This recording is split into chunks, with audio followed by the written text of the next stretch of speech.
Hello everyone, welcome back to my channel. This is Lois here. In today's tutorial we have some materials to use. We have 2.5 yards of crepe fabric, our pattern master, our tape, our scissors, our ruler, and of course when we want to sew, our sewing machine. So we folded the crepe fabric of 2.5 yards into 4, and after folding we took the neck width of 4 inches and the neck depth for the back for 2 inches, and then for the neck for the front we took 6.5 inches.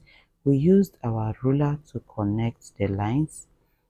After connecting the lines, we went to the side and took the shoulder slope of 2.5, and after taking the shoulder slope of 2.5 we connected it to the length of 4.5. So the next thing we did was to place our tape from the shoulder slope point and take our sleeve width circumference of 11 inches and added 1 inch extra to it. So what I did next was for me to place my tape from the starting point to measure 14 inches. The reason why I marked 14 inches was because we used shoulder slope of 2 inches plus the sleeve length of plus the sleeve width of 11 inches plus 1 inch seam allowance, which gave us total of 14. So we marked 14 to have a straight line. At that line we now had to impute our bust circumference, 54 divided by 4. We marked what we had and added extra 1 inch seam allowance, and after that we placed our tape from the starting point again and marked our true waist length of 17 and imputed the measurement we had. We subtracted 1 inch from what we divided by 54. So what we had total there was 14 plus 1 inch seam allowance, which gave us 15. So for the waistline we imputed 14 inches, and after that we placed our ruler from that waistline and took the measurements in form of a line. So if you want your measurements to be a straight one, so from that waist measurement all you need to do is to place your tape from the waist and take your ruler straight down. But for this one we made it in form of an A line, so we had to place our ruler in a slant form to get that A line shape. So the next thing we are going to do is for us to cut the fabric.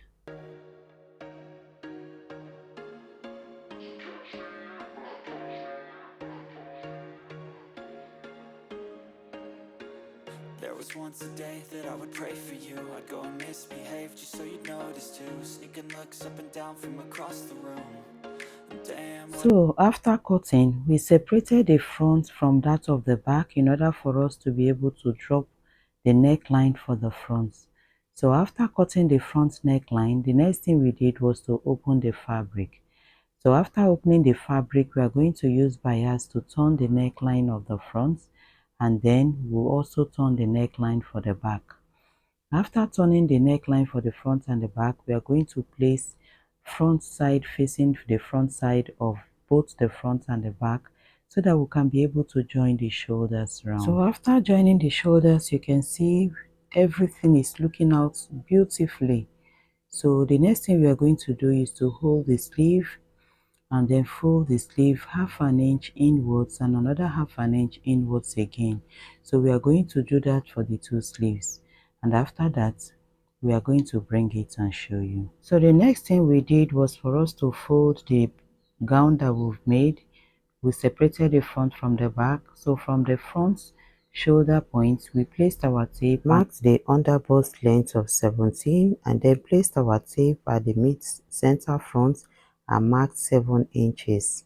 So after marking the 7 inches, that point is the point we are going to place our strap that we just did. We'll place it at that point and then use our sewing machine to secure it. We are going to do it for the two sides, that's the left and the right hand side. So after securing it with our sewing machine, this is how it looks. The next thing we are going to do is to hold the sleeve side and we are going to sew it all the way down. Use your pin to secure it first and then use half an inch to sew it all the way down. Do same for the other side, and then we are going to hem the downside of the gown. After that we'll bring it and show you. So this is the finished look of the gown. As you can see, we've sewn the sleeve, we've also hemmed the downside. So the next thing is to put it on the mannequin and show you. So we've placed the bubu on the mannequin. See how beautiful it is looking. So if you find this video helpful, please feel free to subscribe. It will mean a lot to me. Turn on your notification bell so that you will not miss out on any of our beautiful tutorials. I will also urge you to please watch other of our videos in order for you to see or learn one or two from those videos. Until I see you in my next video. Bye.